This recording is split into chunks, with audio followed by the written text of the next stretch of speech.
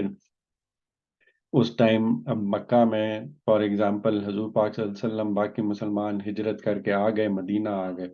تو انسان جب رہ رہا ہوتا ہے کسی جگہ پر، تو یا وہ کسی فیملی میں آس پاس اکٹھے رہ رہے ہوتے ہیں تو ایک حمایت و نصرت ہوتی ہے، کسی ایک کو اگر کوئی تکلیف پہنچتی ہے تو باقی سارے اکٹھے ہو جاتے ہیں، تو ایک دوسرے کے ساتھ مل جل کر رہتے ہیں سارا کچھ۔ تو اس زمانے میں یہ ہو رہا تھا کہ لوگ اس حمایت و نصرت سے محروم ہوتے جا رہے تھے، مسلمان ہوئے، باقی ساری فیملی کافر ہے، مشرک ہے یا کچھ وہ ہے، تو اب وہ ان کی مدد کرنے کے لیے تیار نہیں ہوتے تھے۔ تو اب وہ ادھر سے اپنے محلے کے، اپنے فیملی کے یا اپنی باقی اس طرح کی چیزوں کی حمایت و نصرت سے محروم ہوتے جا رہے تھے، تو زندگی ایک طرح سے مشکل ہو رہی تھی۔ تو اس کے بارے میں کہا گیا کہ اب وہ جب تک آئیں گے نہیں، مدینہ نہیں آئیں گے، تو کس طرح سے حمایت و نصرت انہیں ملے گی؟ تو وہ تو نہیں مل سکتی، لیکن ایک سٹیپ آگے بڑھ کر ان کے اوپر کوئی ظلم کرنا کو شروع کر دے، ان کو دین کے معاملے میں ان کو روکے، کوئی نماز پڑھنا چاہتا ہے اور اس کو زبردستی روکا جائے کہ اب وہ نماز نہیں پڑھ سکے گا، وہ کوئی اس طرح کا نیک کام کرنا چاہتا ہے جو دین کے لحاظ سے اس کے اوپر فرض کیا گیا، اس سے روکا جا رہا ہے، تو اب پھر وہ چیز سامنے آ جاتی ہے کہ اب انہوں نے مدد مانگی ہے، تو اب مسلمانوں کے اوپر جو مدینہ میں بھی ہیں، تو پھر فرض کر دیا گیا کہ تم نے ان کی مدد کرنی ہے۔ ساتھ کیا فوراً تنبیہ کی ہے، لیکن اگر وہ ایسی قوم ہے، وہ ایسی قوم ہے جہاں مسلمانوں کے اوپر ظلم ہو رہے ہیں، ان کو مذہب سے روکا جا رہا ہے، مذہب پر عمل کرنے سے، لیکن اس کے ساتھ ہم معاہدہ کر چکے تھے کہ ہم اس کے خلاف کوئی اقدام نہیں کریں گے، تو پھر اس کے خلاف یہ فرض والا کام بھی نہیں کر سکتے، اور جس سے معاہدہ، اور پھر یہ بھی بات کر دی گئی، مسلمانوں کو تنبیہ کی جا رہی ہے کہ یہ یاد رکھنا کہ جو کچھ تم کر رہے ہو اللہ اسے دیکھ رہا ہے، کہ تم خود اپنی سمجھ بوجھ کے مطابق جا کر، تمہارے اپنے رشتہ دار تھے یا تمہارے کچھ وہ تھے، جذباتی ہو گئے اور جا کر قوم کے ساتھ معاہدہ بھی تھا اور ان سے لڑنے کھڑے ہو گئے، یا اپنے ان کو کرنا شروع کر دیا کچھ ایسے جو کہ معاہدے کی خلاف ورزی ہے، تو یہ جو فرض کام ہے یہ کام بھی تم نے نہیں کرنا، اور یہ یاد رکھنا کہ اللہ تمہیں دیکھ رہا ہے۔ اس حد تک بار بتایا گیا ہے کہ یہ عہد پورے کرنے والی چیز ہے۔ تو یہ 7 حکم ہم کر چکے ہیں، میں اس میں تھوڑا سا میں اب آج میں نے تینوں یہی کیے تھے، 5-7 منٹ رہ گئے، میں تو کچھ اس میں سوال جواب کر سکتے ہیں کہ اگر کسی کا کوئی سوال ہے تو اس کے بارے میں پوچھ سکتا ہے۔ سیشن میں یہیں پہ